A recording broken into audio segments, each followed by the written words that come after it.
안녕하세요. 이번 학기 전기 회로 이론 2를 담당하게 된 이동우 교수입니다. 저는 융합관 521호에 있고요. 여러분들이 수업이나 기타 궁금한 사항 있으면 이메일 주소로 연락 주시면 되겠습니다.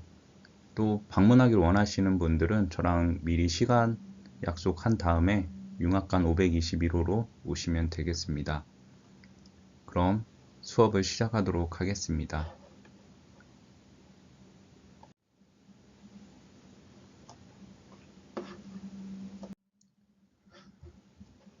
강의 교재는 여러분들 여기 화면에서 보시는 것처럼 강의 교재는 IT 쿡북이라고 하는 회로이론 책이 되겠고요.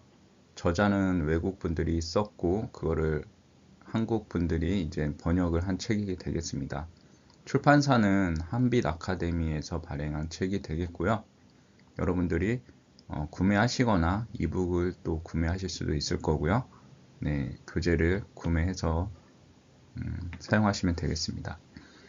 학습 평가는 중간고사 30점, 기말고사 40점, 출석 10점 해서 총 80점이 배정되어 있고요. 출석 10점은 지각 2회 할 때마다 1점씩 감점을 하겠습니다. 그리고 결석 1회일 때는 1점 감점이 되겠고요. 기타 20점은 여러분들한테 연습 문제나 아니면 예제 같은 거 풀 과제물을 드릴 텐데 그런 거 점수를 반영을 할 거고요. 그리고 중간중간 퀴즈를 볼 때마다 그 점수도 역시 합산해서 기타 점수에다가 반영을 하도록 하겠습니다. 문의사항은 여러분들 이 동영상을 보고 있는 에델바이스 시스템을 통해서 교수님께 문의하기란에다가 문의를 해주시면 되겠고요. 또는 이메일로 연락을 해주셔도 됩니다. 근데 보통은 에델바이스 시스템에 문의를 해주시면 제가 바로 답변을 드리니까요. 네, 에델바이스 시스템을 잘 활용을 해주시면 되겠습니다. 공결에 필요한 사항은 여러분들이 사전에 저랑 협의를 한 다음에 증빙 문서를 제출을 해주시면 인정을 해드리도록 하겠습니다. 네, 다음 페이지 보시겠습니다.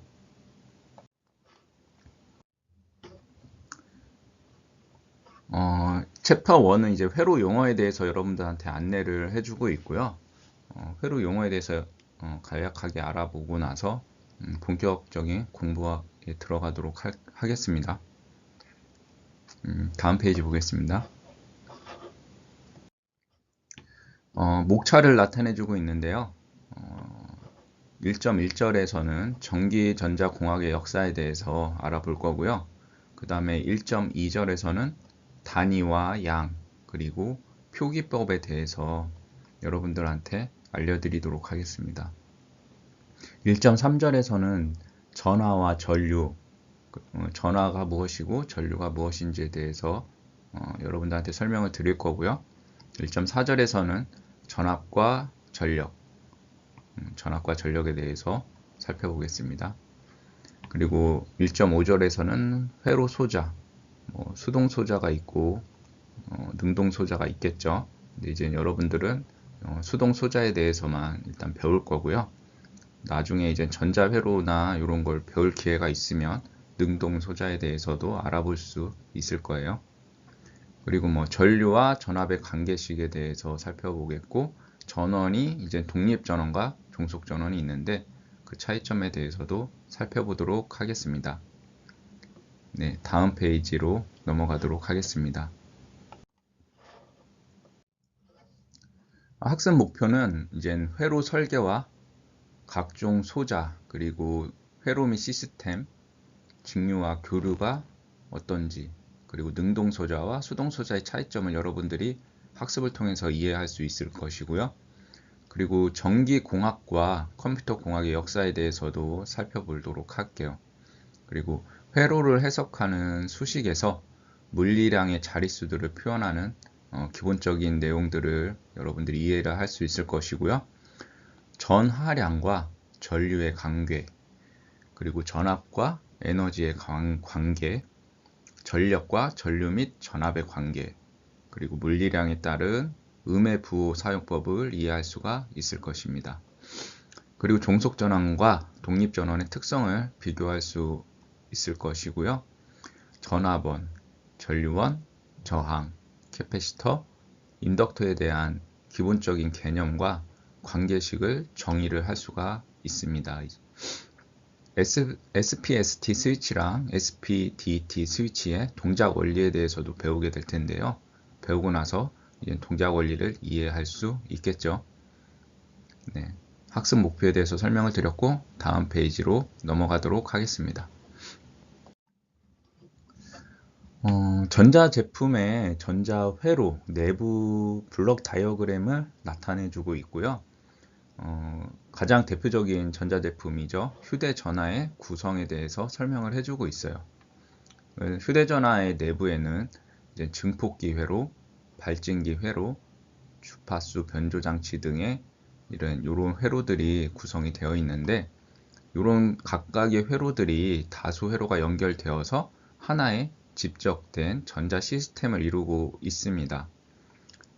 여러분들이 블록 다이어그램을 전반적으로 이해를 하기가 어려우실 수도 있는데, 다양한 기능을 갖고 있는 회로들이 서로 잘 조합을 이뤄서 하나의 전자제품으로 구성이 된다라고 알고 계시면 되겠어요. 그래서 보시면 이제 수신 신호가 안테나를 통해서 수신이 되면 이제 내부에 있는 다이플렉서 필터, 수신된 신호가 안테나로 수신된 신호는 노이즈 신호가 많이 섞여 있겠죠. 그래서 이제 요 필터를 거치고 나서 필터를 거친 신호는 노이즈가 좀 줄어들겠죠. 하지만 완벽하게 다 노이즈를 제거할 수는 없죠. 하지만 상당히 줄어든 노이즈 시그널이 들어와서 이젠 증폭기를 거쳐서 혼합기로 들어가죠. 이 혼합기라고 하는 것은 에로라고 표현이 되어 있는데, 이 에로는 국부 발진기입니다. 국부 발진기의 신호와 혼합되어서 IF 증폭기, 중간 주파수 증폭기가 되겠고요. 중간 주파수 증폭기를 거쳐서 또 이 증폭기를 거치면 노이즈 신호도 같이 증폭이 되기 때문에 항상 필터를 또 거치게 돼요. 그래서 필터를 거친 다음에 원래 신호를 복조할 수 있는 복조기를 지나게 되겠고요. 복조기를 지나서 이제 DA 및 AD 변환기 필터를 갖고 있는 회로에 입력이 되겠습니다. DA는 디지털 투 아날로그의 약자고요. 디지털 신호를 아날로그 신호로 변환할 수 있는 회로를 말을 하겠고요. AD는 아날로그 투 디지털 약자로서 아날로그 신호를 마찬가지로 디지털 신호로 변환해 줄 수 있는 회로를 말하겠어요.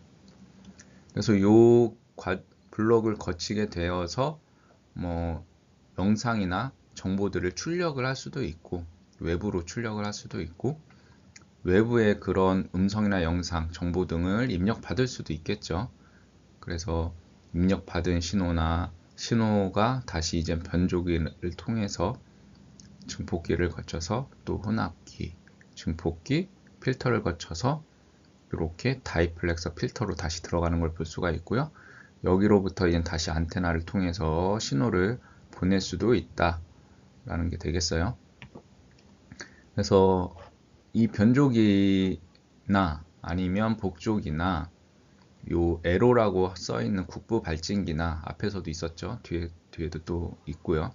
이런 것들을 컨트롤 해주는 게 이제 마이크로 프로세서가 되겠는데, 이 마이크로 프로세서의 제어 알고리즘에 따라서 여러분들이 각 회로들을 제어할 수가 있어요. 그래서 마이크로 프로세서 학문도 있죠. 과목도 여러분들이 배우게 되면은 이제 이런 회로들을 어떻게 제어할지를 알 수가 있다라는 게 되겠고요. 전체적으로 이제 안테나와 전파 부분이 되겠고, RF 전이가 되겠고, IF 블럭이 되겠고, 후위, 기저대역 이렇게 이제 쭉 나뉘게 되는데, 각 부분별로 여러분들이 다 알 수는 없을 테지만 이런 여러 가지 회로들이 휴대전화라는 하나의 전자제품을 구성하기 위해서 많은 회로들이 결합되어 있다. 그래서 이런 회로들을 해석하는 데 있어서 회로 이론 학문이 필요하다 라고 이해를 하시면 되겠습니다. 다음 페이지로 넘어갈게요.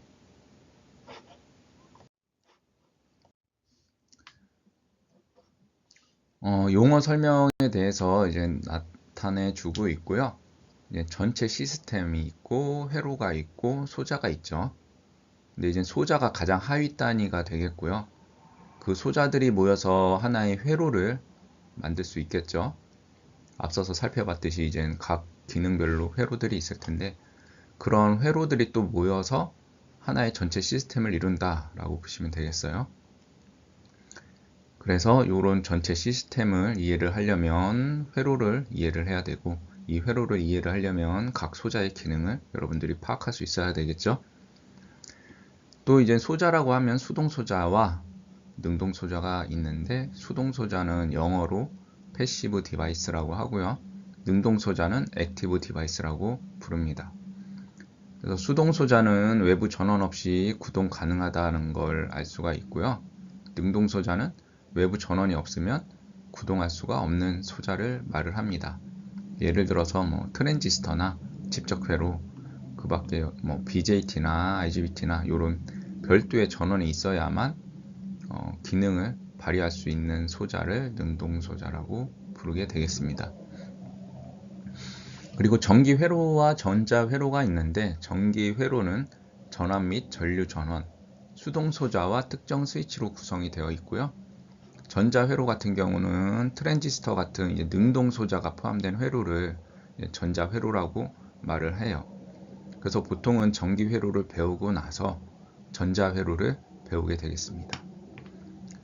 그래서 두 회로를 배워야지 여러분들이 앞서 살펴봤던 휴대전화의 내부 시스템을 좀 정확하게 해석을 할 수가 있고요. 두 과목 모두 중요한 과목이죠. 그래서 전기회로는 전압 및 전류 전원, 수동소자와 특정 스위치로 구성되는 걸 볼 수가 있고요. 반면에 이제 전자라는 용어는 트랜지스터를 포함하는 능동소자의 의미로 주로 이제 사용이 된다라고 설명을 해주고 있어요.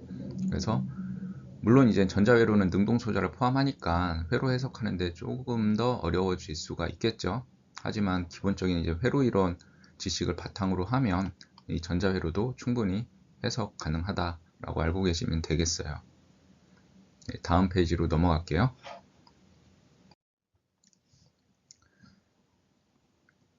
직류 전류와 교류 전류, 전류일 수도 있고 전압일 수도 있겠죠. 직류와 교류에 대해서 차이점을 설명을 해주고 있어요. 이 DC 회로라고 하는 것은 시간에 따라 전압 또는 전류 파형이 전류 전원이 변하지 않는 회로를 얘기를 하고요. AC 회로는 회로가 시간에 따라 사인파 형태로 변하는 전원으로 구동하는 회로가 되겠어요. 즉 시간에 따라서 변하지 않는 일정한 회로를 DC 회로라고 하고 AC 회로는 시간에 따라서 굳이 사인파가 아니더라도 다른 형태의 파형으로 계속 변하는 거를 그런 회로를 얘기를 한다라고 보시면 되겠어요. 그래서 앞서 우리가 설명했던 것들에 대한 질문이 이제 이렇게 나와 있는데 소자와 회로 그리고 시스템의 차이점은 설명을 드렸죠. 그리고 회로 해석과 회로 합성에 대해서도 설명을 드렸어요. 중요하니까 이렇게 질문으로 리마인드 다시 할 수 있게 돼 있고요. 한 번씩 생각을 해보시면 좋을 것 같아요. 다음 페이지로 넘어갈게요.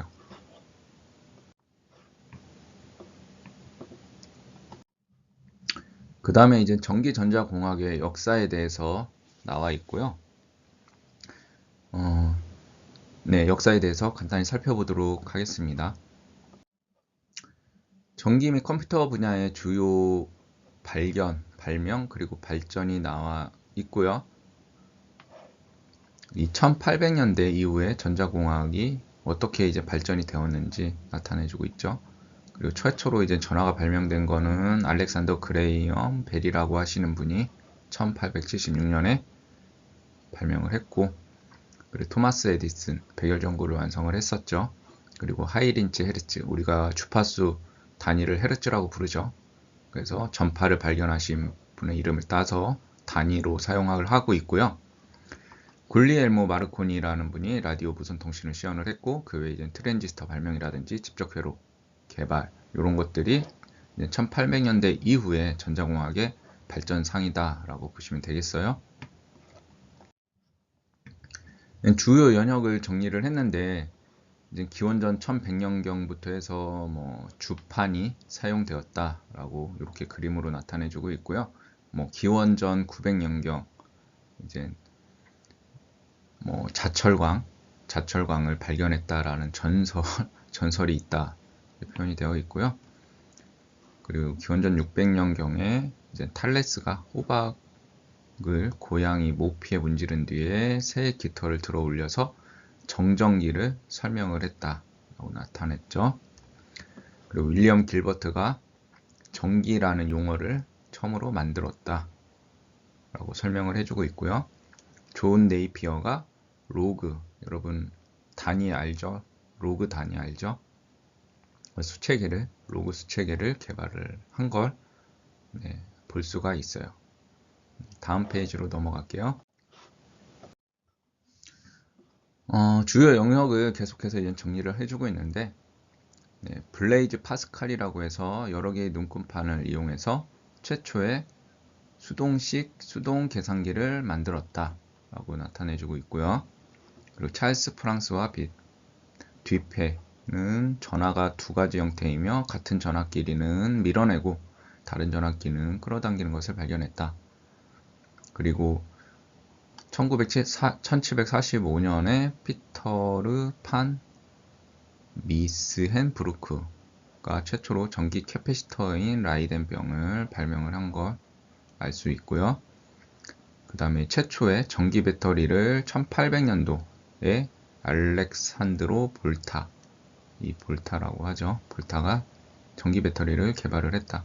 그리고 1827년에 게오르크 시몬 옴, 우리가 저항 단위로 옴이라고 하잖아요. 이분이 전위와 전류 및 저항에 관한 옴의 법칙을 정립했다라고 나타내주고 있어요.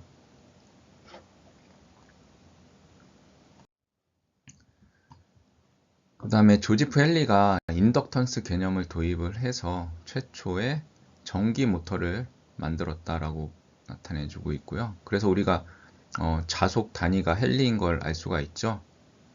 모두 다 이렇게 이름을 갖다가 단위로 써서 최초로 발견한 거나 만드신 분들을 이제 기리고 있죠.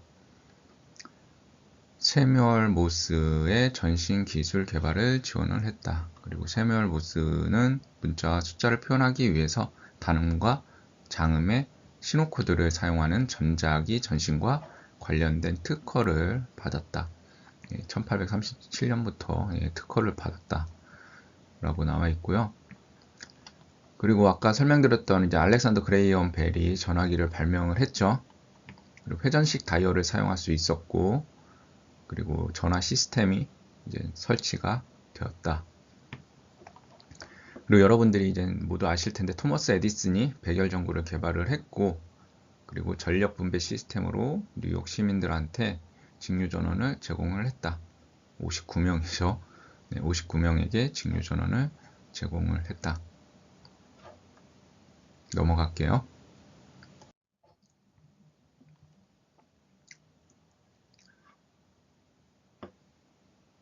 그 다음에 하이린치 헤르츠라는 이제 라디오 주파수에서 전자기파를 생성하고 감지할 수 있는 시스템을 만든 분이 있었고요. 앞서 설명드렸죠, 헤르츠.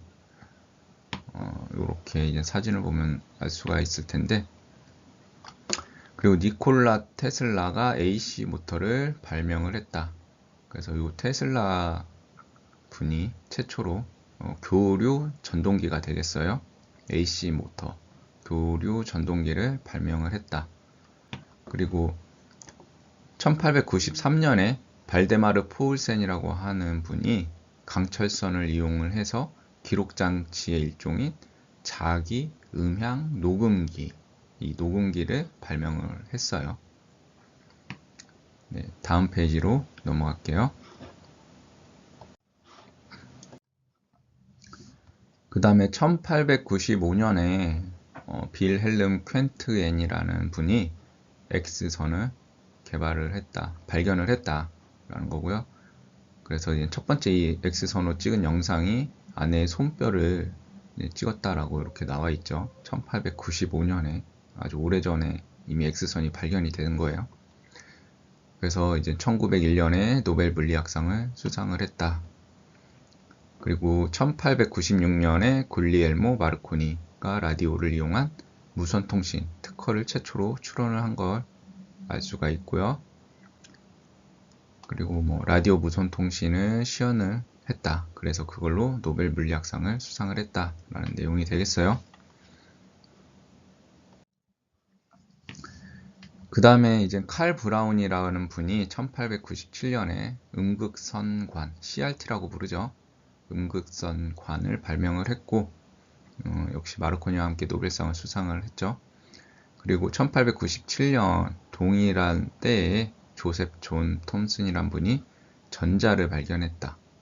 그리고 전자의 전하량 대 질량의 비율을 측정을 해서 노벨 물리학상을 수상을 했습니다.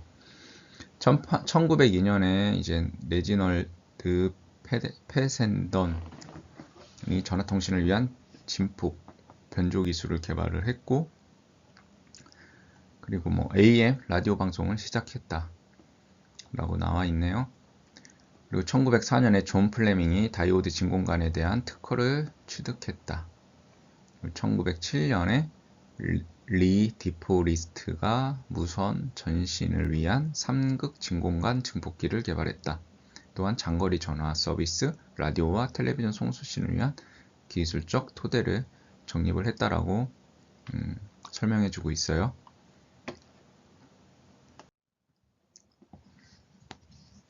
그리고 에드윈 암스트롱이 이제 신호 수신 성능을 개선할 수 있는 초헤테로다인 라디오 수신기를 발명을 했고요. AM 라디오, 기존의 AM 라디오보다 주파수가 더 뛰어난 음질의 무선 정송이 가능한 주파수 변조 기술을 개발을 했어요. 그리고 상업 라디오 방송이 이제 1920년에 탄생을 했고, 1923년에 텔레비전이 이제 발명이 된 걸 볼 수가 있어요. 그래서 일반 TV 방송이 독일, 영국, 미국에서 이제 시작이 됐다라고 설명을 해주고 있고요. 1926년에 런던과 뉴욕 사이에 이제 전화 서비스, 대서양 횡단 전화 서비스가 시작이 되었다. 이렇게 보니까 이제 아주 오래전부터 기술에 대한 발견, 그리고 발전, 이런 것들이 상당히 진척되어 왔다는 걸 여러분들이 알 수가 있죠.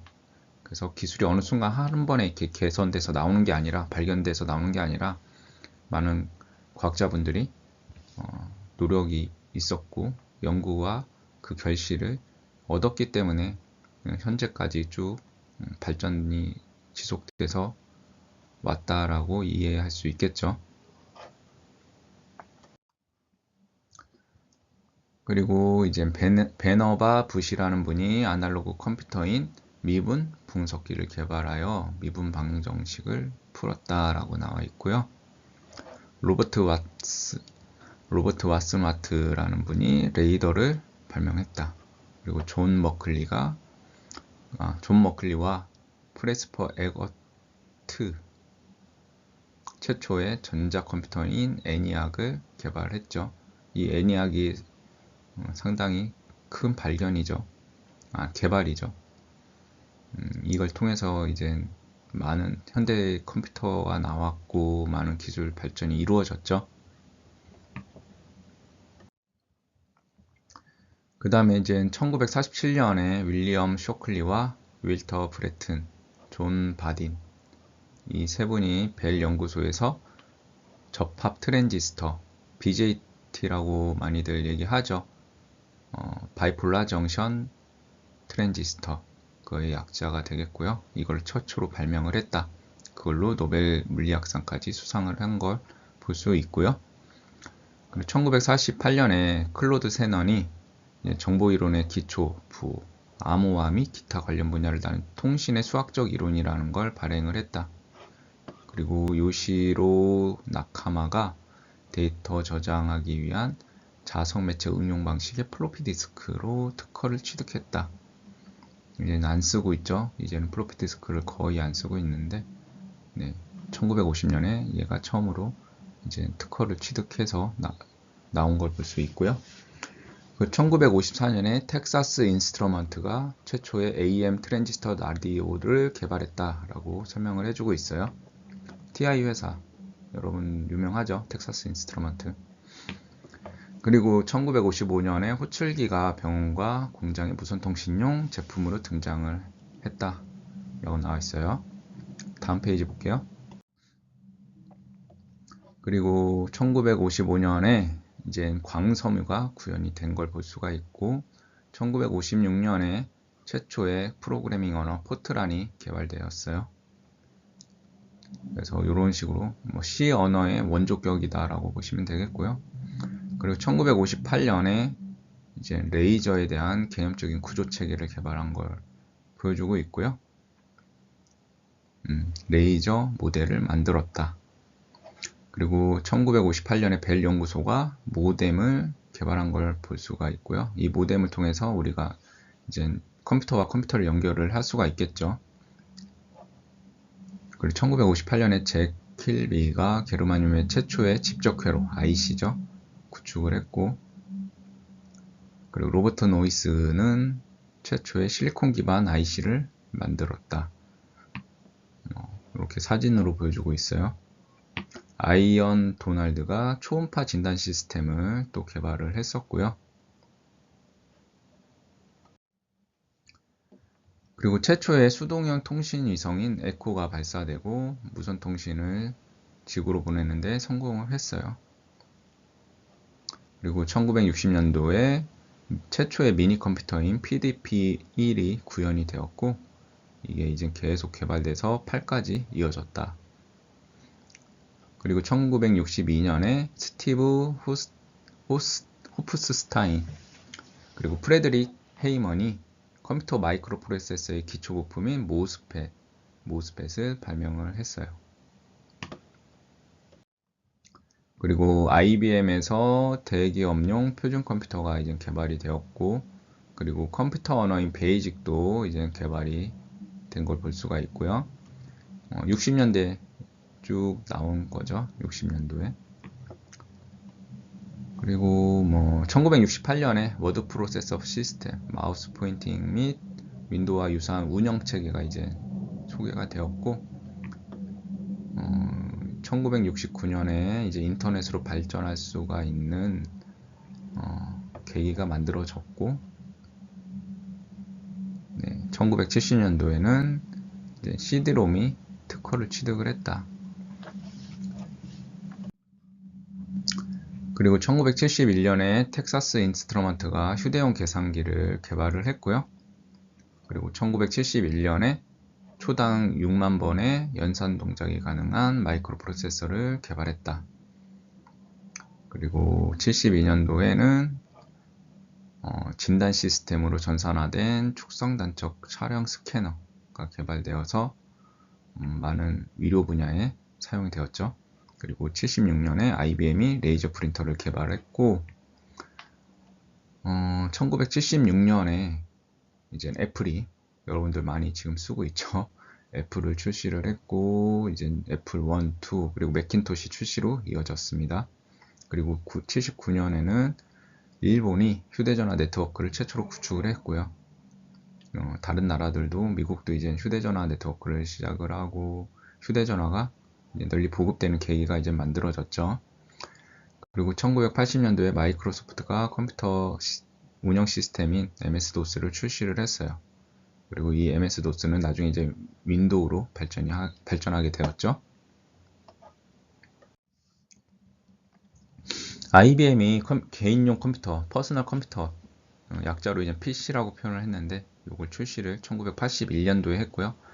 이렇게 되어 있는 이제 컴퓨터가 어렸을 때는 굉장히 비쌌었는데, 네, 요즘엔 아무도 안 쓰죠. 네, 하지만 이런 PC 컴퓨터가 그 시기에는 굉장한 충격이었죠. 네. 그래서 이제 전 세계적으로 이제 PC가 보급되면서 이제 인터넷 시스템이 가동하게 되었습니다. 그리고 미국과 유럽 사이 최초의 이제 대서양 횡단하는 광섬유 케이블 설치 및 구동되었고, 네트워킹 하이퍼 텍스트 시스템이 도입이 되었어요. 그리고 월드 와이드 웹, 우리가 지금 www.URL 주소를 칠 때 그렇게 시작하잖아요. 월드 와이드 웹이 개발이 되었고요. 사비어 바티아와 잭 스미스가 최초의 웹메일 서비스인 한메일을 시행을 했어요. 그리고 97년도에 포켓용 컴퓨터 팝 파일러라는 게 이렇게 이제 널리 사용하게 되었다라고 설명을 하고 있네요. 그래서 여기까지 여러분들이 전기전자공학의 주요 역사에 대해서 살펴봤고요. 이제 다음 1.2절부터 본격적인 수업 내용을 또 시작을 해보도록 하겠습니다. 감사합니다. 안녕하세요. 전기회로 이론 담당한 이동우 교수입니다. 지난 시간에 이어서 또 계속 수업을 진행하도록 해보겠습니다.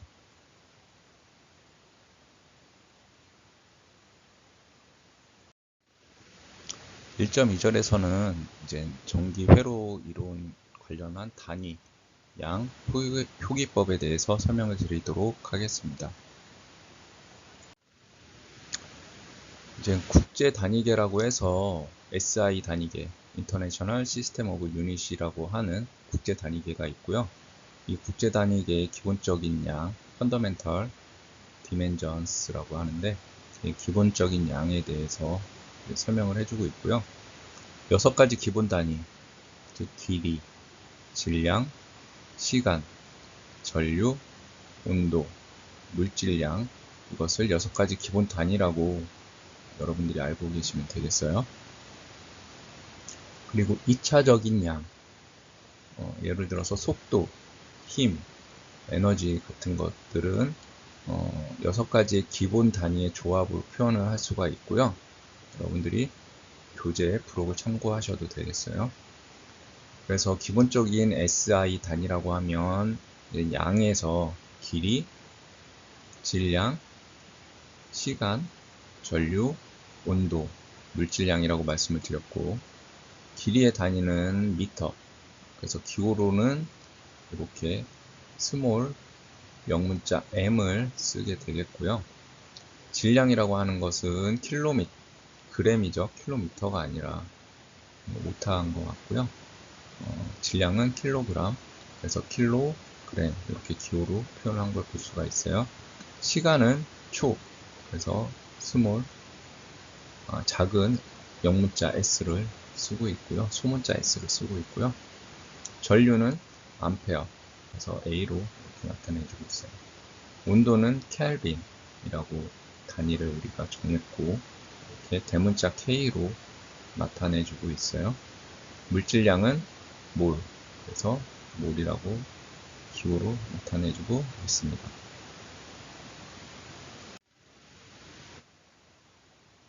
그 다음에 이제 물리량의 자릿수를 표현하는 접두사가 있는데요. 보통 이제 10의 마이너스 18승부터 10의 18승 범위의 값을 10의 세제곱, 10의 세제곱 단위로 구분한 것을 말합니다.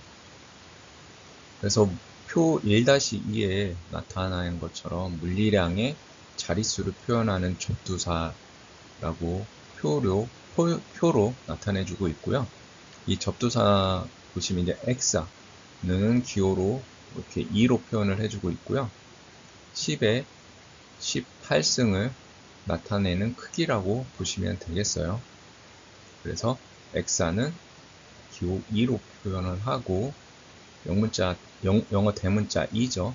그리고 크기는 10의 18승을 나타내 준다 라고 알고 계시면 되겠어요. 페타는 P로 영어 대문자 P로 표현을 하고 10에 15승. 그래서 앞에서 살펴본 X랑 10의 3승만큼 차이가 나는 걸 알 수 있죠. 그래서 10의 3승만큼 적다라고 보시면 되겠어요. 그래서 엑사, 페타, 테라, 테라는 10의 12승이죠.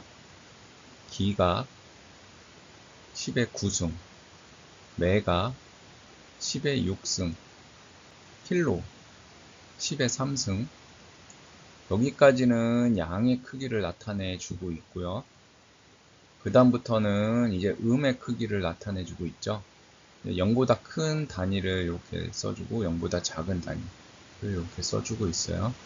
그래서 밀리는 10의 마이너스 3승, 마이크로는 10의 마이너스 6승, 나노는 10의 마이너스 9승, 피코는 10의 마이너스 12승인 걸 알 수 있어요.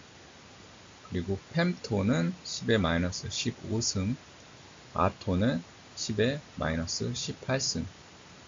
보통 이제 여러분들이 회로 이론 공부할 때 쓰는 것은 뭐 기가부터 여기 나노나 피코, 뭐 피코까지 많이 쓰죠.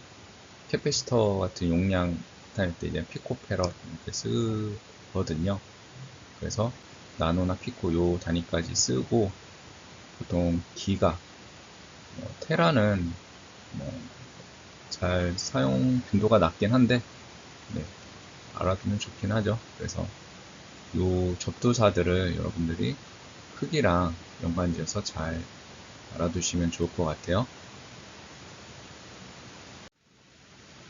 그래서 본 책에서 사용하는 규칙은 이제 다음과 같다라고 알려주고 있어요. 전류를 표현하는 영어 소문자 I와 같은 것은 일반적인 물리량을 의미를 한다. 그래서 이런 소문자 I 같은 경우는 전류를 표현을 하는데 시간에 따라 변하거나 변하지 않을 수가 있다 라는 얘기고요. 그리고 독립변수인 시간을 표현하기 위한 가로로 친 t는 물리량 뒤에 바로 붙여서 사용을 하게 된다. 그러니까 이게 시간을 얘기를 하는 거예요. 그래서 아까 말한 이 i라는 물리량의 뒤에 t가 이렇게 가로로 붙어져 있으면 얘는 시간에 따라 변하는 양이다. 그래서 앞에서 그냥 i라고 했으면 얘는 시간에 따라 변하거나 변하지 않을 수가 있는데 이렇게 it라고 표현을 하면 시간에 따라 얘는 변하는 양이다 라고 보시면 되겠어요. 시간에 따라 변하지 않은 물리량은 대문자로 표시를 하게 된다. 그래서 대문자 i로 표시를 하면 얘는 시간에 따라 변하지 않는 상수값이 된다. 즉 dc 값을 나타낸다 라고 교재에서는 얘기를 해주고 있고요. 대부분 이렇게 이제 사용을 해요. 다른 교재도 마찬가지고요. 그리고 굵은 글씨로 표현하는 문자는 이렇게 굵은 글씨로 대문자 i로 이렇게 표현하는 거는 벡터를 나타내거나 행렬을 나타내거나 미상 대응, 또 it라고 하는 요것의 라플라스 또는 퓨리의 변환과 같은 특정한 의미를 나타낼 때 이렇게 굵은 글씨로 표현하겠다 라고 규칙이라고, 본 교재의 규칙이라고 이렇게 나타내주고 있네요. 대부분 대동소이해요. 다른 교재에서도 이런 식으로 표현을 많이 해주고 있어요. 그 다음에 연습 문제가 나오는데 네, 연습 문제는 여러분들이 한 번씩 쭉 풀어보시고요. 네, 다음량을 과학적 표기법, 지수 표기법으로 변환을 해보라. 여러분들이 한 번씩 해보시고 이런 연습 문제 풀이는 제가 나중에 이제 과제물로 제출을 하라고 할 때 해당되는 연습 문제 요 번호 보시고 범위에 포함되어 있는 것들은 다 풀어서 한 번에 제출해 주시면 돼요. 아직까지는 제가 연습 문제가 적기 때문에 한번 풀어보시라고 하는데 잘 정리해 뒀다가 나중에 과제물 제출하라고 하면 과제물 제출할 때 이런 거 제출해 주시면 돼요. 아마 퀴즈를 보기 전에 퀴즈 보는 날 여러분들이 제출하고 퀴즈를 보게 될 거예요. 한 번씩 쭉 문제를 봐주시고요. 앞에서 설명했던 거 참고해서 풀면 그렇게 어렵지 않은 거니까 풀어보시면 되겠어요. 다음에 1.3절에서는 전하와 전류에 대해서 배워볼게요. 전하의 기본 특성에 대해서 이렇게 나타내주고 있고요. 전하는 양극 또는 음극으로 존재를 한다. 그리고 최소 전하량은 하나의 전자 또는 양성자가 지니는 전하량으로 2로 이렇게 표기를 한다 라고 나와 있고요.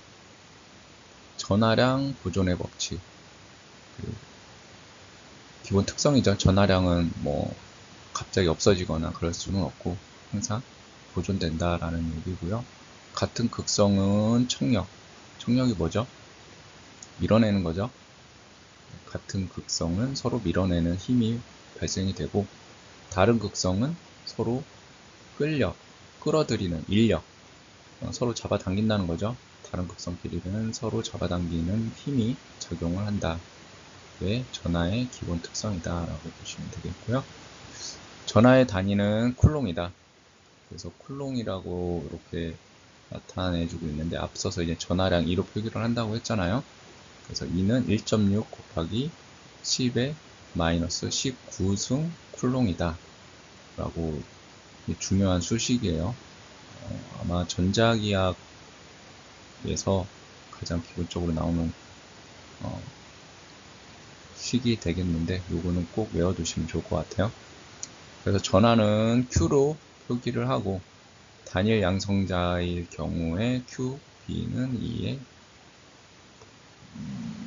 1, 2라고 적어놨나요? 그래서 그냥 2라고 적어놨네요. 쉼표네요. 그리고 단일 음성자는 Q2는 마이너스 2다. 그래서 양성자일 때는 그냥 이렇게 2라고 쓰지만 음성자일 때는 마이너스 붙여서 이렇게 쓴다. 그래서 알아두시면 되겠고, 그 다음에 옴의 법칙이 있는데, 옴의 법칙은 이제 전류, 전하의 흐름을 나타내는 전류가 있는데, 이 전류가 어느 도선을 이렇게 흘러나갈 때 방해하는 요 R이라고 하는 걸로 표현을 해놨는데, 전류의 흐름을 방해하는 요소다라고 보시면 되겠죠. 그래서 저항 아래 양단에, 이 저항 양단에 전원 V가 이렇게 양단에 연결이 되게 되면 전위차가 저항 양단에 생기게 되죠. 전압차, 전위차가 생기게 되면은 그 전위차에 의해서 전류의 흐름이 발생이 되죠.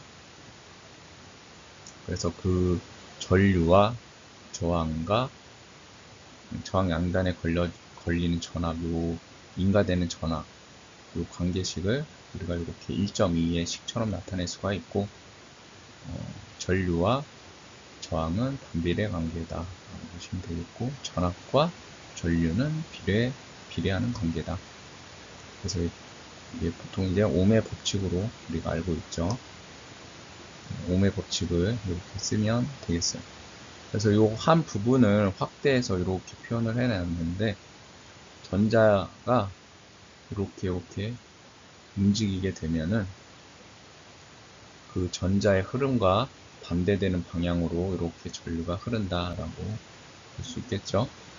전자의 움직임이 이렇게 움직이면 전류는 그 반대 방향으로 흐른다.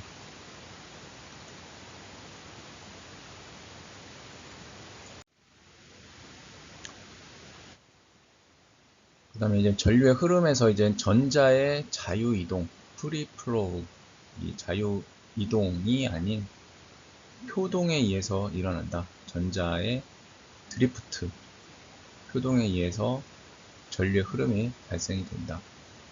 전자의 표동이 뭐냐? 일렉트론 드리프트라고 이제 영어로 써놨는데, 한 원자에서 다른 원자로 전자가 차례로 이동하는 현상을 나타내준다. 그래서 전자가 이제 차례대로 이동을 하게 되면은 이걸 전자표동이라고 하고, 전자표동에 의해서 전류의 흐름이 발생하게 된다라고 알고 있으면 되겠죠.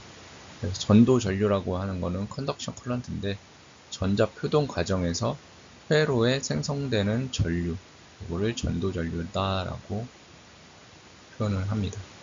그래서 전자 표동의 과정에서 회로에 생성되는 전류를 전도 전류, 그냥 줄여서 전류라고 우리가 얘기를 많이 하는데, 전도 전류, 컨덕션 커런트라고 한다. 그래서 전류의 흐름은 양전하의 움직임과 같은 방향, 전자의 움직임과 반대 방향이다라고 정의를 한다. 이전 장에서 설명했듯이 이제 전자의 흐름과 전자의 표동과 반대 방향으로 전류가 흐른다라고 했잖아요. 다르게 말하면 양전하의 흐름과 양전하의 움직임, 드리프트의 같은 방향으로 전류가 흐른다라고도 여러분들이 알고 계시면 되겠어요.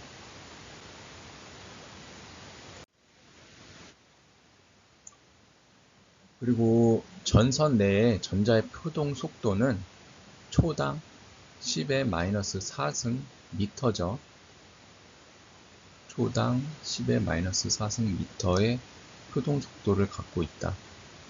그리고 신호 전송 속도는 초당 3 곱하기 10의 8승 미터죠. 엄청 빨리 신호가 전송이 되겠죠. 표동 속도는 초당 되게 적게 움직이지만 전자의 표동 속도는, 신호의 전송 속도는 상당히 이렇게 빠른 걸 볼 수가 있어요. 그래서 8V가 이제 이렇게 저항 양단이죠. 저항 양단에 8V가 연결이 되는데, 물론 전선을 통해서 연결이 되겠죠. 이게 뭐 60m의 긴 전선이 이렇게 연결이 돼 있다라고 하면, 스위치를 달아서 t는 시간은 0초일 때 스위치를 닫겠다라는 표현이죠. t는 0초일 때 스위치를 닫게 되면 8V의 전압이 저항의 양단에 연결이 되어서 전이차를 만들어주고, 그 만들어진 전이차에 의해서 이제 전류의 흐름이 발생이 될 텐데, 그 흐름이 발생되는 거는 전선 내부에 있는 전자의 드리프트, 표동에 의해서 전류 흐름이 발생이 된다. 다르게 말하면 전선에 있는 양전하의 흐름과 같은 방향으로 양전하의 드리프트 표동에 의해 방향과 같은 방향으로 전류가 이렇게 흐른다 라고 알 수가 있고요. 그때의 속도는 신호 전송 속도, 이걸 고려를 했을 때 겨우 전류가 저항까지 흐르는데, 스위치가 닫힌 이후로 전류가 저항까지 흐르는데 0.2 마이크로세컨드 밖에 소요가 안 된다. 마이크로는 10의 마이너스 6승이죠. 그래서 0.2 곱하기 10의 마이너스 6승 세컨드. 엄청 빠른 속도, 엄청 작은 시간이죠.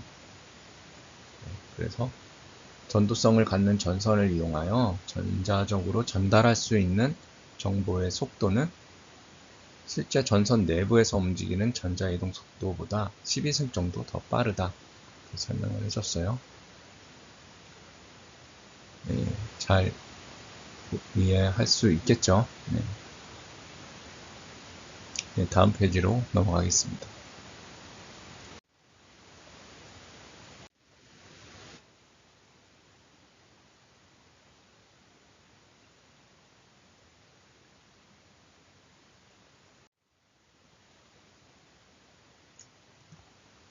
그 다음에 이제 계속해서 전류의 정의에 대해서 말씀을 드리겠습니다. 전류 I는 전선의 단면을 통해 미소 시간 델타 t 동안 흘러간 전하량 dq와 같음이라고 표현을 했고요.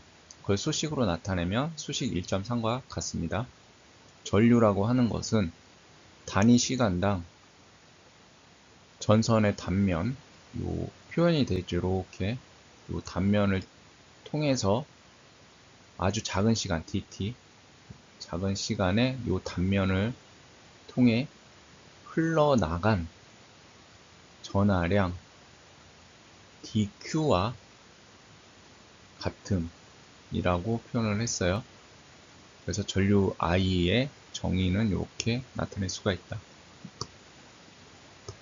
이 A는 암페어 단위를 나타내 주죠. 그래서 이 단면을 통해서 아주 짧은 dt라는 시간 동안 흘러간 전하량, 여기서 전자를 나타내 주잖아요. 전자가 이 단면을 흘러나간 전하량 dq라고 했을 때의 그 B가 결국 전류다. 네, 전자랑 전류의 흐름은 반대 방향이라고 했죠. 이걸 다르게 말하면 이게 만약 플러스 양전하라고 하면 양전하는 이쪽 방향, 전류의 방향과 동일한 이쪽 방향으로 단면을 흘러 나가겠죠. 그렇게 생각해도 되고요. 근데 보통은 이제 전자의 흐름으로 이렇게 표현을 합니다. 전류는 특정 구간의 영역을 가로질러 이동하는 전하량의 시간에 대한 변화율이에요. 시간에 대한 변화율. 이 단면을 통과하는 전하량이 시간에 따라 변화를 해줘야 된다는 거예요. 시간에 대한 변화율이라는 거는 시간에 따라서 여기를 통과하는 미소 전하량이 있어야지만 전류가 발생된다라는 얘기죠.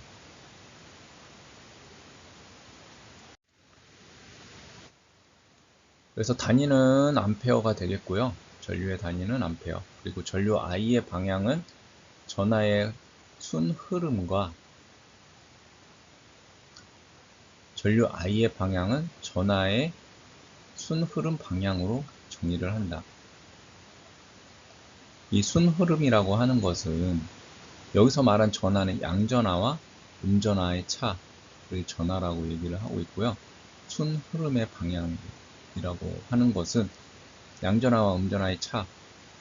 어떤 때는 양전하가 더 많을 수가 있고 어떤 때는 음전하가 더 많을 수가 있잖아요. 그래서 그거에 따라서 이제 순 흐름의 방향을 정의가 되는 거예요. 어떤 회로가 있을 때 그림 1.7에서 어떤 회로가 있을 때 전선을 통해서 아래쪽 방향으로 5A가 흐르는 걸 이렇게 나타낼 수도 있고, 이 5A라고 하는 거는 이 위쪽으로 흐르는 전류의 량이 마이너스 5A라고 얘기할 수도 있는 거죠. 이해되셨나요? 이쪽 방향으로 5A가 흐른다라는 얘기는 반대 방향으로 마이너스를 붙여줘서 마이너스 5A가 역방향으로 흐른다라는 것과 동일하다. 왜냐면 방향이 바뀌었으니까 여기서는 방향을 1이라고 하면 여기서는 방향이 마이너스 1이잖아요. 그래서 방향 곱하기 물리량 5A, 방향 1 곱하기 5A면 5A인데 여기서 마이너스 1이라고 방향을 역으로 표현을 하면 마이너스 1 곱하기 마이너스 5A는 5A죠. 그래서 둘 다 A나 B나 동일하다. 결국은 말하는 거는 동일하다. 다만 이제 어느 걸 기준으로 삼아서 할 건지가 이제 중요한 거죠. 만약에 여기서는 이제 음전하로 얘기를 할 거다. 아니면 양전하로 말할 거다. 그 차이인 거예요. 그래서 여기서 양전하와 음전하의 차이가 여기가 양전하의 흐름이 이쪽으로 더 많다. 양전하가 음전하보다 많아서 양전하의 흐름이 이쪽 방향이다. 그러면 이렇게 이제 그대로 표현하면 되는 거고요. 여기서는 이제 음전하의 흐름이 더 커서 이렇게 반대 방향으로 표현을 할 수도 있다. 하지만 결국 나타내는 건 동일하다라는 얘기가 되겠어요. 그래서 순 흐름이라고 하는 것은 전하의 순 흐름 방향이다라고 하는 것은 이 전하를 어떻게 정의를 하느냐에 따라서 다르다. 양전하와 음전하의 차이가 이 전하인데 그 기준점을 이 양전하로 볼 거냐 음전하로 볼 거냐에 따라서 이렇게 방향을 어떤 식으로 표현할 건지 달라질 수는 있다. 하지만 동일한 내용이다 라고 알고 계시면 되겠어요.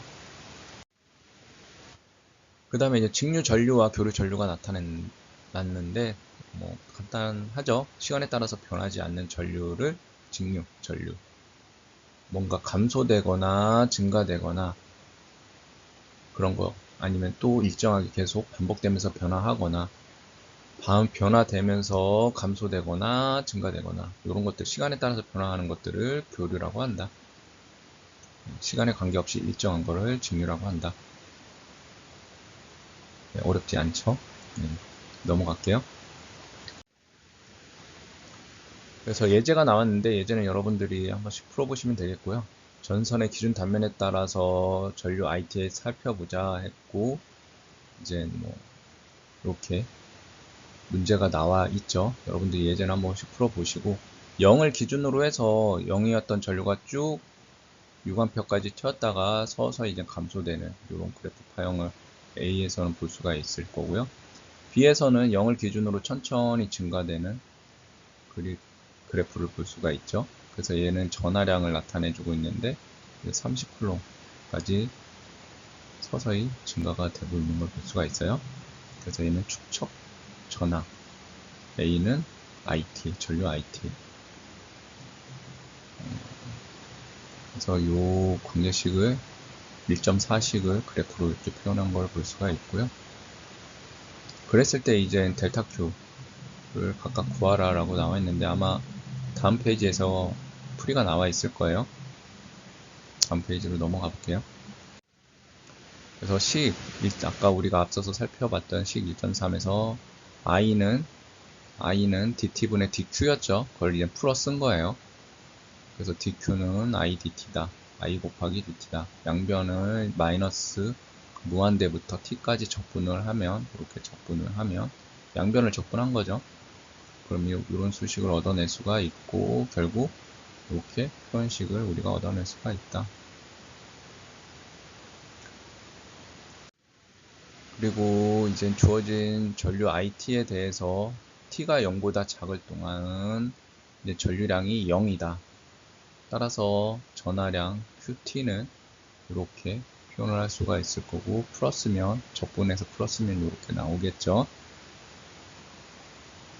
그래서 이제 구해보니까 30쿨롱이다. 그리고 B도 여러분들이 수식을 통해서 이제 구해보면 되겠고요. 순 전하량이니까 T2부터 T1까지의 전하량을 빼면 되고, 그래서 그 수식을 나타냈을 때 T1은 마이너스 무한대니까 마이너스 무한대로 바꿔주고 이렇게 이제 표현을 T2와 T1 차이를 구할 때 마이너스 무한대부터 T2 그래서 마이너스 무한대부터 T1 그거를 이제 이런 식으로 표현을 할 수가 있겠죠. 그래서 식 1.4에다가 대입을 해서 적분한 값을 여러분들이 보면은 4.45쿨롱이다. 그래서 한 번씩 풀어보시면 좋겠어요. 예제 1.2도 나왔는데 예제 1.2는 여러분들 한번 앞서서 했던 방법과 비슷하니까요. 풀어보시면 되겠어요. 넘어가도록 할게요. 그리고 이제 질문이 나오죠. 질문이 나왔는데 전하의 기본 특성 4가지는 무엇인가? 아까 살펴봤었죠. 그리고 전선에서의 전류 방향은 전자가 흐르는 방향과 비교하여 같은 방향인가? 반대 방향인가? 반대 방향이었죠. 네. 그리고 전자 표동 현상은 어떻게 전도 전류를 유도하는가? 네. 아까 단위 면적당 dt일 때, 미소 시간일 때, 그때 흐르는 전하량 dq 그런 것도 살펴봤었고요. 네. 다시 한번 여러분들이 복습하는 차원에서 한번 알아보시면 좋을 것 같고요. 연습 문제도 예제를 참고로 해서 한번 풀어보세요. 그래서 이런 것들은 질문 및 연습 같은 경우들은 제가 앞서서 말씀드렸듯이 과제로 제출할 수 있으니까 항상 풀어놔 두시고 그럼 나중에 이제 제출만 하면 되잖아요. 꼭 한번 풀어보세요. 네, 1.3절은 이걸로 마치도록 하겠습니다. 네, 지난 시간에 이어서 전기 회로 이론 수업을 계속 진행을 해보도록 할게요. 이번 시간에는 1.4절 전압과 전력에 대해서 알아보도록 하겠습니다. 전압의 정의에 대해서 나타내주고 있고요. 전압이라고 하는 것은 총 전하와 관련된 에너지 소모량을 의미한다. 그리고 항상 두 공간의 위치를 포함한다 라고 나와 있죠.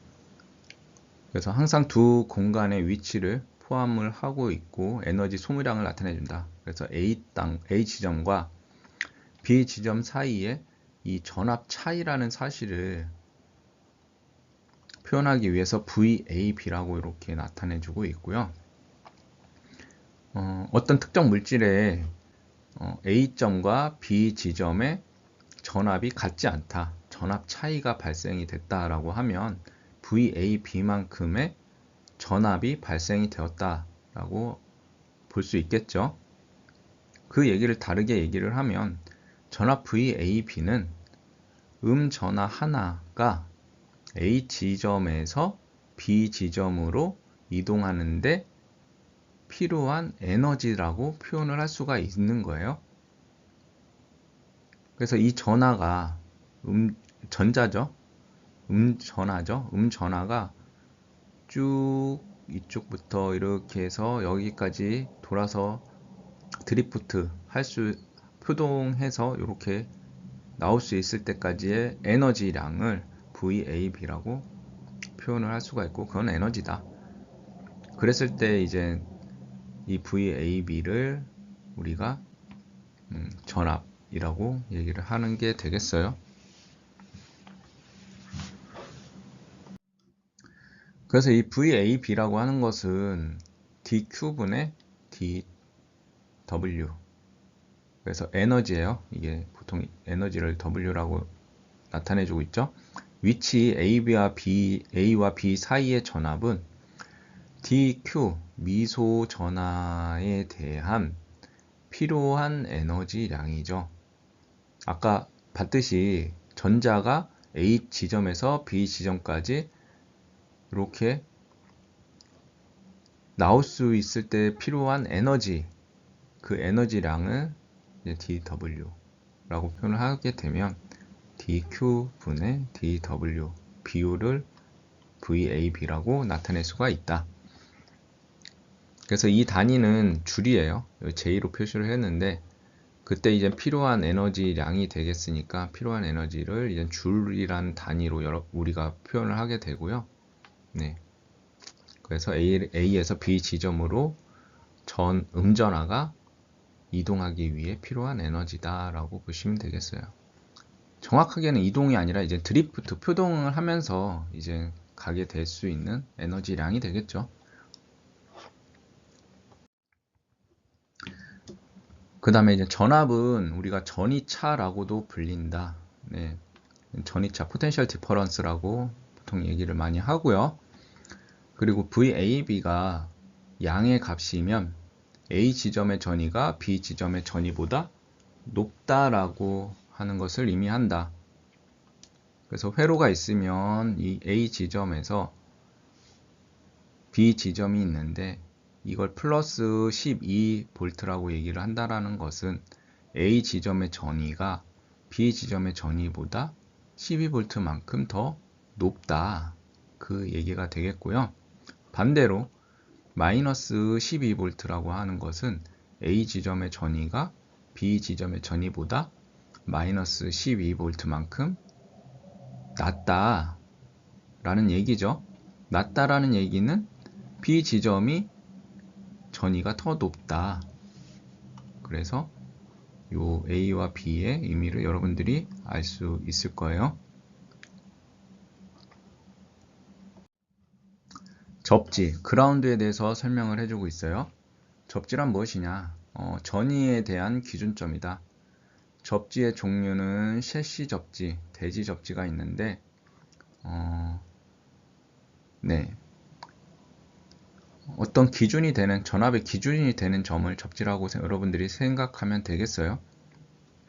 그래서 이제 대지 접지라고 하면 우리 땅이죠. 어스 그라운드, 땅 그라운드를 대지 접지라고 하고, 셰시 접지라고 하는 건 어느 이 회로가 속해 있는 시스템 내부에서의 기준이 되는 접지 지점을 얘기를 해요. 그래서 뭐 전기자동차 같은 경우는 전기자동차의 그 샤시, 바디죠. 프레임을 보통 이 그라운드 접지로 잡고서 설계를 하게 되겠고요. 그래서 셰시 접지랑 대지 접지 두 가지로 나눌 수가 있고, 마디라고 하는 것을 표현을 해줬어요. 요 부분 마디 1이라고 한다. 요 부분 마디 2라고 한다. 어떤 걸 마디라고 하는지 알 수 있겠죠.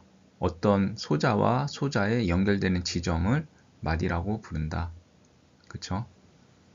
그래서 우리가 V0이라고 하는 전압을 이렇게 접지랑 요 첫 번째 입력 단자 사이에 연결을 하게 되면 저항을 거쳐서 두 번째 마디에서의 전압을 V1이라고 표현을 할 수가 있고, 또 V1에서 요 두 번째 마디 사이에 이제 저항에 의해서 전압 강하, 전압이 이제 줄어들 수가 있겠죠. 그 지점, 마디 2의 지점 전압을 V2라고 표현한 걸 볼 수가 있어요.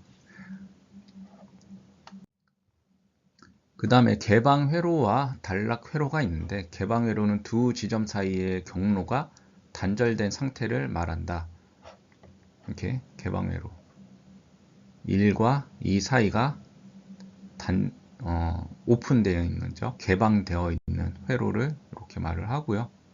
그 얘기는 1과 2 사이의 저항값이 아주 크다라고 생각할 수도 있죠. 무한대로 커서 이쪽으로 전류가 흐를 수가 없을 만큼 저항이 아주 크다라고 표현할 수도 있겠죠. 그래서 무한대 저항, 단절된 상태를 무한대 저항 상태다라고 보시면 되겠고요. 단락 회로는 두 지점이 완벽한 선으로 연결된 상태를 얘기를 해요. 이상적인 저항이 없는 완벽한 도전선이 3과 4에 연결되어 있다. 그걸 단락 회로다라고 보시면 되겠고요. 물론 어떤 전선이든 내부 저항을 갖고 있죠. 그렇지만 여기선 이상적인 경우를 얘기를 하기 때문에 저항이 전혀 없는 그런 걸로 3과 4가 연결되어 있다라고 하면 그걸 단락 회로라고 우리가 표현한다. 클로즈 서킷이라고 얘기를 하거나 숏 서킷이라고 얘기를 하거나 그렇게 얘기를 합니다. 그 다음에 스위치가 나왔죠. 이제 스위치를 두 가지 형태로 여러분들이 나타낸 걸 볼 수가 있는데, 단극 단접점 SPST라고 해서 싱글 폴 싱글 스루, 이거를 단극 단접점이라고 해서 밑에 그림을 보면 이해가 쉬울 거예요. A에 나타내어 주었는데, SPST라고 하는 거는 시간이 T는 T0에서 이렇게 닫힌다. 그리고 T는 T0에서 이렇게 열린다. 접점이 하나죠. 단극 단접점이죠. 그거를 SPST라고 얘기를 하고요. 그리고 이제 ON, 닫힌 상태는 단락 회로.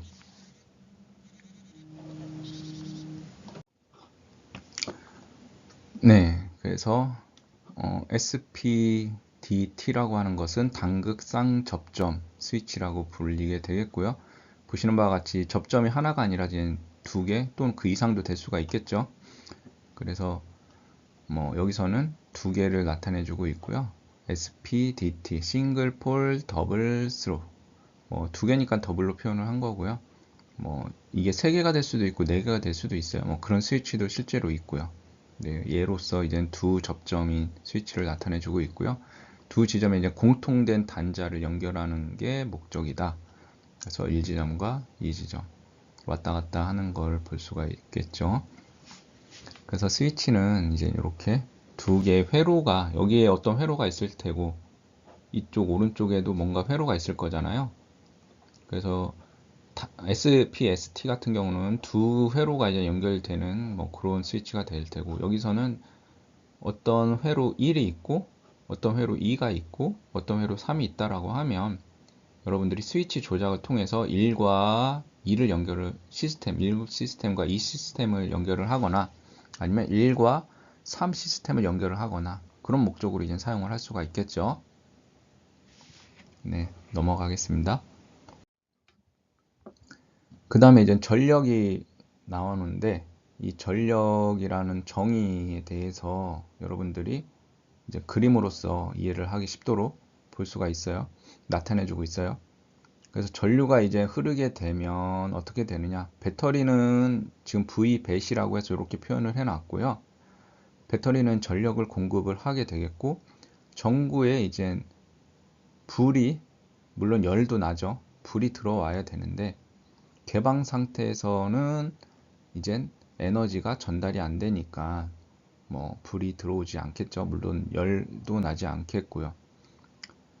만약에 스위치가 5초, T는 5초라고 하는 지점에서 닫히게 되면은 이 백열 전구라고 하는 것도 일종의 저항을 포함한 어떤 소자가 되겠죠. 그래서 이 양단의 전압 차를 V벳이 만들어 준다라고 보시면 되겠어요. 그래서 이 전이차를 만들어 주게 되면 전류가 흐를 수 있다라고 얘기를 했죠. 그래서 전류가 이렇게 해서 흐르게 되면은 전구에 불과 열이 발생이 될 수가 있죠. 그리고 반면에 이제 전력 수신기가 여기서는 이제 백열 전구가 될 텐데, 스위치가 이제 닫히게 되면 순방향으로 전류가 흐르게 되면 이제 불이 이제 들어오게 되는 거고, 뭐 그거에 대해서 설명을 왼쪽에 이제 나타내 주고 있어요. 근데 이제 전류의 흐름을 어느 쪽을 플러스로 둘 거냐, 그거는 이제 여러분들이 정하면 돼요. 여기서 이제 플러스 마이너스에서 이렇게 들어가는데, 이쪽 방향을 플러스로 둘 거면 플러스 i가 될 테고, 내가 이쪽 방향으로 흐르는 걸 전류를 플러스 i라고 둘 거다, 그러면 그렇게 두면 돼요. 다만 일관성 있게 이 회로를 해석하는 데 있어서 일관성 있게 그걸 적용만 시켜주면 된다.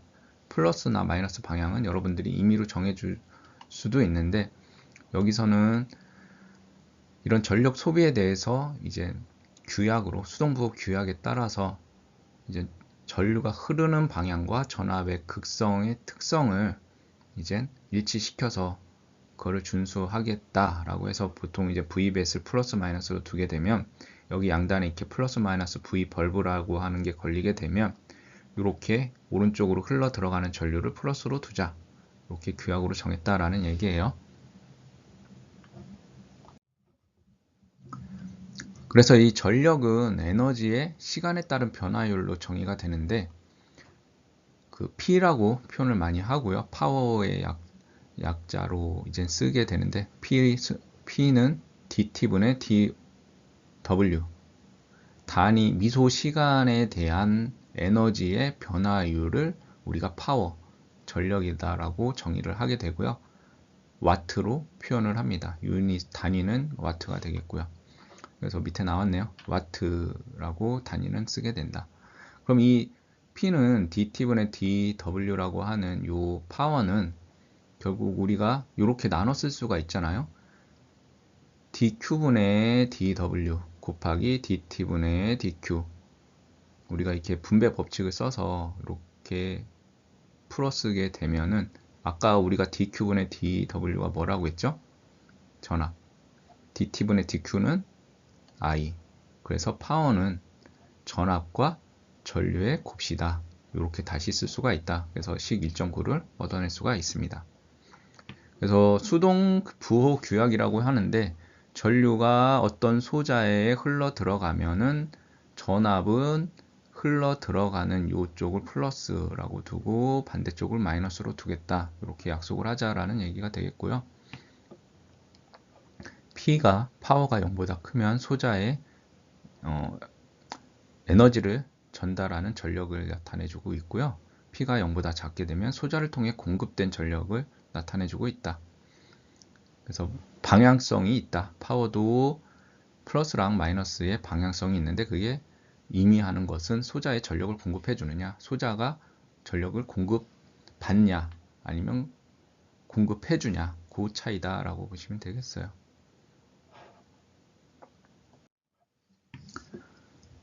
그리고 수동 부호 규약에 따른 전력의 정의에 있어서 소자에 전달되는 전력은 인가되는 전압과 플러스 전압 단자로 들어오는 전류의 곱과 같다라고 얘기가 되어 있고요. 전력 보존의 법칙, Law of Conservation of Power라고 되어 있죠. 전력도 아까 우리 전화 보존의 법칙 있었잖아요. 그것과 마찬가지로 전력도 갑자기 없어지거나 생길 수는 없다. 어느 회로에서 전력은 일정하게 보존이 된다라는 법칙이 되겠고요. 전체 회로의 전력의 합은 항상 0이 된다. 네, 그래서 K는 시그마 K는 1부터 N까지 PK는 0이다. 이 시그마는 합을 얘기를 하죠. 각 전력의 1부터 N까지의 전력의 합은 0이다. 그리고 에너지와 전력과의 관계에서 에너지 W는 전압과 전류의 곱씨인데 이 전압과 전류의 곱씨 델타 T는 시간을 나타내죠. 미소 아주 작은 단위의 시간, 그 시간에서 이 관계식에서 보듯이 아주 작은 시간에서의 파워를 우리가 에너지라고 이렇게 보시면 되겠어요. 그래서 예제가 나와 있는데, 예제는 앞에서 이제 그림에서 이제 두 회로에 대해서 각 소자에 얼마나 많은 전력이 전달되는지 그걸 구해라. 그리고 그 소자가 전력을 공급하는지 소모하는지 결정해라. 플러스면 전력을 공급받는 거고 마이너스면 소모하겠죠. 그래서 그거에 대해서 여러분들이 답해 주시면 되겠고요. 예제니까 풀이도 이제 당연히 나와 있죠. 12V를 소자 양단에 이제 걸었을 때 0.2A가 이쪽 방향으로 흘러 들어가면 소자 양단에는 플러스 마이너스 12V가 발생이 되고, 네, 요거를 이제 P는 VI 수식을 이용을 해서 이렇게 구했습니다. 그리고 이제 B에서는 플러스 마이너스 12V가 동일하게 이제 연결이 되는데 소자 1, 2 두 개가 연결이 되어 있죠. 그래서 소자 1에는 플러스 마이너스 18V가 있고 2에는 플러스 마이너스 6V인데 앞서 소자 1에서 발생된 전이차와 반대 방향으로 생긴 걸 볼 수가 있어요.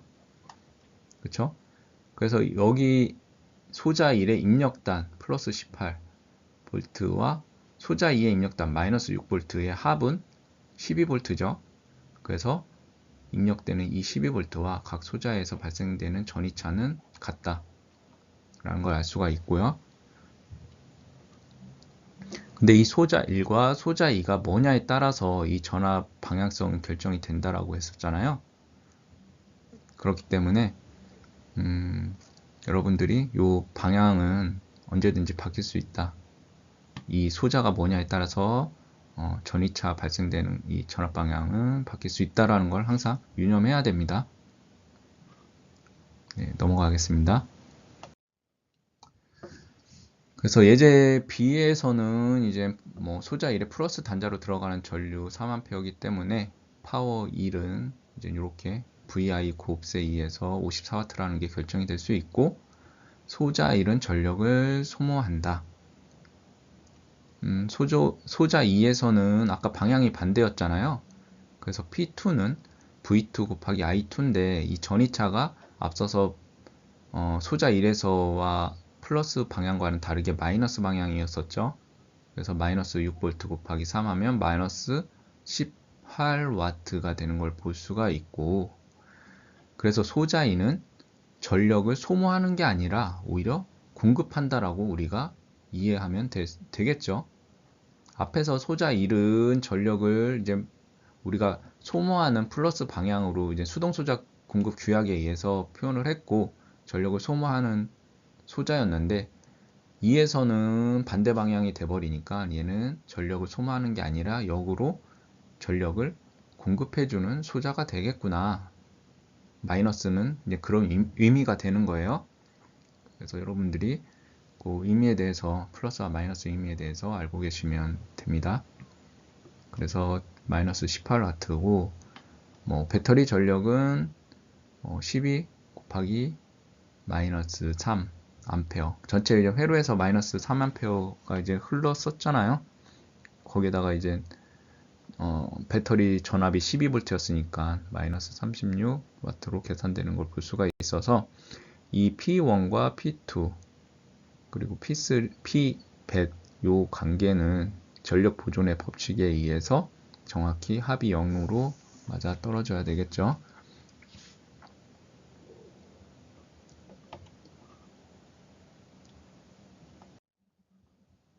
그 다음에 예제 1.4가 나오는데 에너지 소모에 대한 예제가 되겠고요.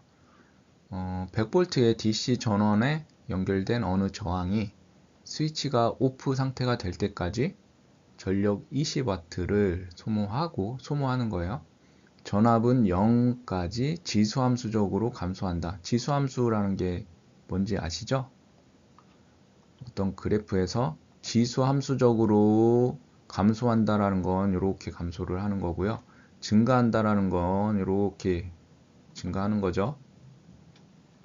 그래서 여기서는 이제 지수함수적으로 이렇게 감소를 하고 있다 라는 얘기가 되겠고요. 그랬을 때 이제 t는 0에서 보통 이 지점을 t는 0이다 라고 얘기를 해요.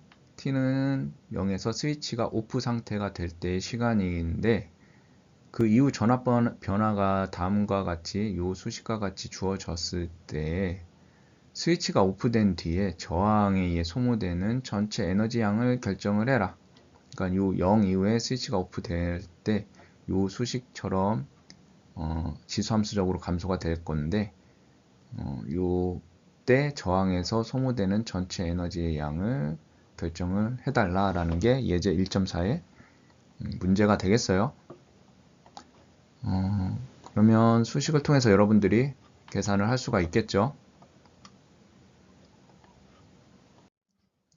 예, 풀이를 보시면 t는 0이 되기 전에 저항에 흐르는 전류는 이렇게 구해서 0.2A다. 이 값을 이제 t는 0에서 전류의 초기 값으로 우리가 사용을 할 수가 있겠죠. 그래서 전류가 전압에 따라 일정하게 변할 것이라고 가정을 하면 IT는 다음과 같이 이제 이렇게 표현을 할 수가 있다. t는 이제 0이 되기 전에 t는 이때가 아니죠. t는 0보다 작을 때, 같을 때, 0보다 작거나 같을 때 t는 0 되기 전에 계산을 해보니까 0.2A였는데 그 0.2A를 t는 0일 때의 전류 초기 값으로 사용하게 되면 우리가 아까 전압 VT의 관계식에서 이제 전류 관계식을 얻어낼 수가 있죠. 전류 관계식을 얻어내서 그 시간 t에 따른 전력은 전압과 전류의 곱이니까 이렇게 곱해주면 되겠죠. 곱해졌을 때 이런 수식을 얻어낼 수가 있고 단위는 와트인 거를 알 수가 있어요. 그리고 이때 전력은 2의 마이너스 4t 비율로 감소함으로 전류와 전압에 대한 비율보다 훨씬 빠르게 감소되는 걸 볼 수가 있어요. 그래서 스위치를 작동한 뒤에 저항에서 소모되는 전체 에너지는 PT는 우리가 앞서서 이제 적분을 통해서 구할 수 있었잖아요.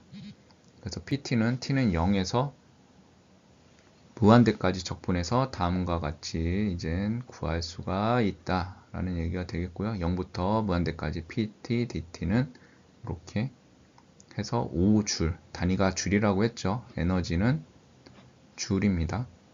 그래서 이렇게 구할 수가 있습니다. 그리고 이제 마찬가지로 연습 문제 이제 1.6, 1-6, 1-7, 1-8이 있는데 저항을 통해 양의 전류가 A 지점에서 B 지점으로 흐를 경우 VAB가 양수인지 음수인지 구하라. 아까 설명드렸죠. 네, 이거는 소자에 따라서 양수가 될지 음수가 될지 결정이 될 텐데, 네, 앞에서 참고해서 여러분들이 답변 달아주시면 되겠고요. 전압차가 5V인 특정 소자가 있다. 이 소자의 2A의 전류가 소자의 마이너스 단자에서 플러스 단자로 흐를 때 이 소자가 전력 공급기인지 전력 수신기인지 구하라. 이것도 설명을 드렸죠. 그리고 또한 1시간의 공급 또는 수신하는 에너지 양을 구하라. 그리고 12V 배터리가 연결된 자동차 라디오에 0.5A의 직류 전류가 흐른다. 이건 실제로 이렇게 돼요. 이렇게 딱 0.5A는 아니지만 범위를 갖고 흐르긴 하는데 실제 자동차 오디오를 예시로 들었고요. 이때 라디오가 1.44kJ의 에너지를 소비하는데 소요되는 시간을 구하라. 네, 한번 구해보시면 될 것 같고요. 이것들은 이제 나중에 여러분들이 과제물 제출해 주시면 제가 답은 별도로 또 다시 공유하거나 공지를 드리도록 할게요. 이렇게 해서 1.4절까지 마쳤고 1.5절은 다음 수업 시간 때에 다시 이제 시작하는 걸로 하겠습니다. 네, 첫 수업 강좌였는데 들으시나 고생 많았습니다.